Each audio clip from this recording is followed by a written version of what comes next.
So are there any tells or non-obvious clues that might tip you off to trouble within the crew or the filmmaking team before you invest? No, not really. And that's why conflict on set can be so insidious.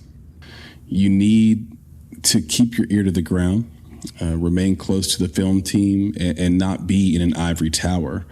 There are horror stories about how creative and cooperative this director or producer was in development, but once principal shooting began, they turned into monsters. So there's really nothing that investors can do at all? Is it just a crapshoot? You can do things, but it's not foolproof.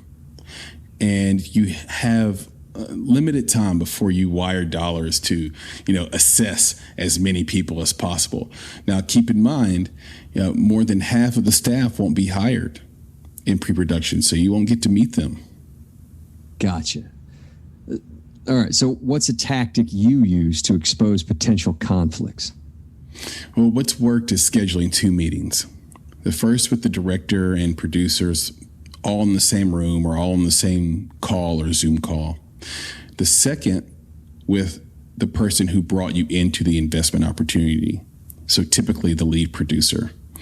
In the first meeting, ask as many if this then that questions as possible. Listen for who talks the most, who acquiesces, who compromises, who takes command, who's argumentative, supportive, or cynical and optimistic.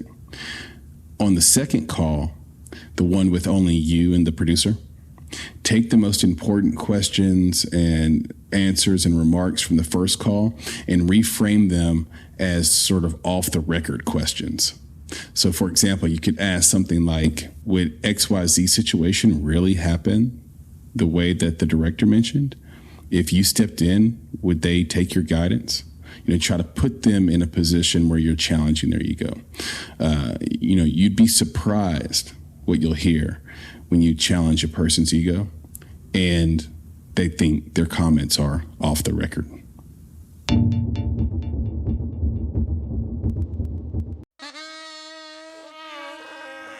That's the sound of your current hype level at the gas pump. But brace yourself for something fuel-nominal, because Unleaded 88 is about to take the hype to a whole new level. Unleaded 88 is cheaper, cleaner, and greener than regular unleaded. Plus, it's homegrown, making Unleaded 88 the clear choice at the pump and totally worth the hype. So pump it up with Unleaded 88, brought to you by Iowa Corn.